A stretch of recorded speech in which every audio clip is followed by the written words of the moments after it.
آپ کی یہ کہانی ہمیں یہ بھی بتاتی ہے کہ ہر مسلمان کو اپنے ایمان کی حفاظت کرنی چاہیے اور اللہ کی راہ میں ہر قسم کی قربانی دینے کے لیے تیار رہنا چاہیے۔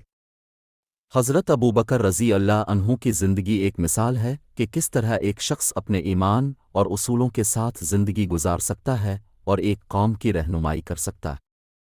اسلام قبول کرنا۔ حضرت ابوبکر رضی اللہ عنہ نے سب سے پہلے اسلام قبول کیا جب نبی اکرم صلی اللہ علیہ وآلہ وسلم نے اپنی نبوت کا اعلان کیا تو اپنے بغیر کسی ہچکچاہٹ کے اسلام قبول کیا۔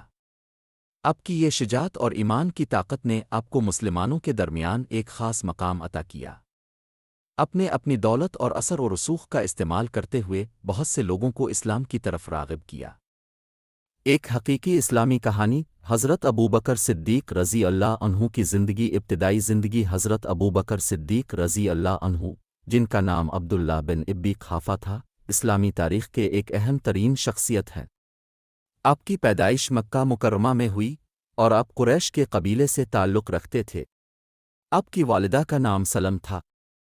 آپ کی زندگی کا ابتدائی حصہ تجارت میں گزرا اور آپ ایک کامیاب تاجر تھے۔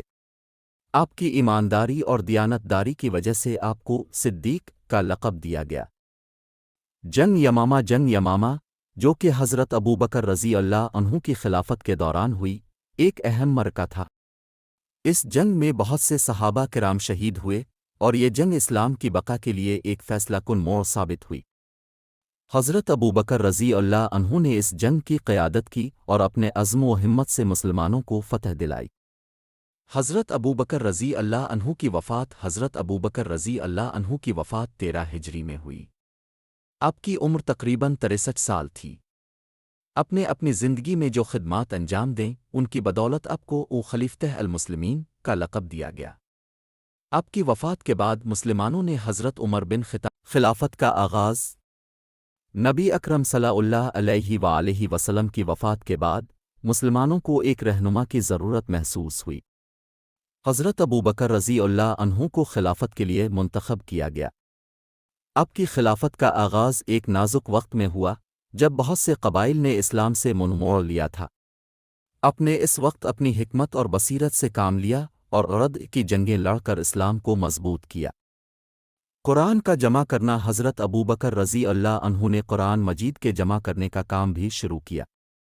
جب کئی صحابہ کرام جنگ یمامہ میں شہید ہوئے تو آپ کو یہ احساس ہوا کہ قرآن کی حفاظت ضروری ہے۔ اپنے حضرت زید بن ثابت رضی اللہ عنہ کو یہ کام سونپا اور اس طرح قرآن مجید کو ایک کتاب کی شکل میں جمع کیا گیا۔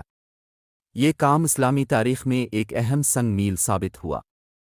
نبی اکرم صلی اللہ علیہ وآلہ وسلم کے ساتھی حضرت ابوبکر رضی اللہ عنہ نبی اکرم صلی اللہ علیہ وآلہ وسلم کے قریبی ساتھی تھے۔ اپنے ہر مشکل وقت میں آپ کا ساتھ دیا۔ جب نبی اکرم صلی اللہ علیہ وآلہ وسلم کو مکہ سے مدینہ کی طرف ہجرت کرنی پڑی تو حضرت ابوبکر رضی اللہ عنہ نے آپ کا ساتھ دیا۔ دونوں نے غار ثور میں پناہ لی جہاں آپ کی حفاظت اللہ تعالیٰ نے کی۔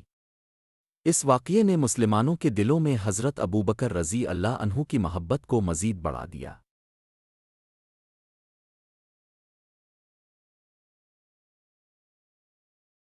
شجاعت اور علم کی روشنی میں ہم ہر مشکل کا سامنا کر سکتے ہیں۔ آپ کی خدمات اور قربانیاں اسلامی تاریخ میں ہمیشہ یاد رکھی جائیں گی۔ آپ کی زندگی کا ہر لمحہ ہمیں یہ سکھاتا ہے کہ اللہ کی راہ میں چلنا اور اس کی رضا کے لیے کوشش کرنا ہی اصل کامیابی ہے۔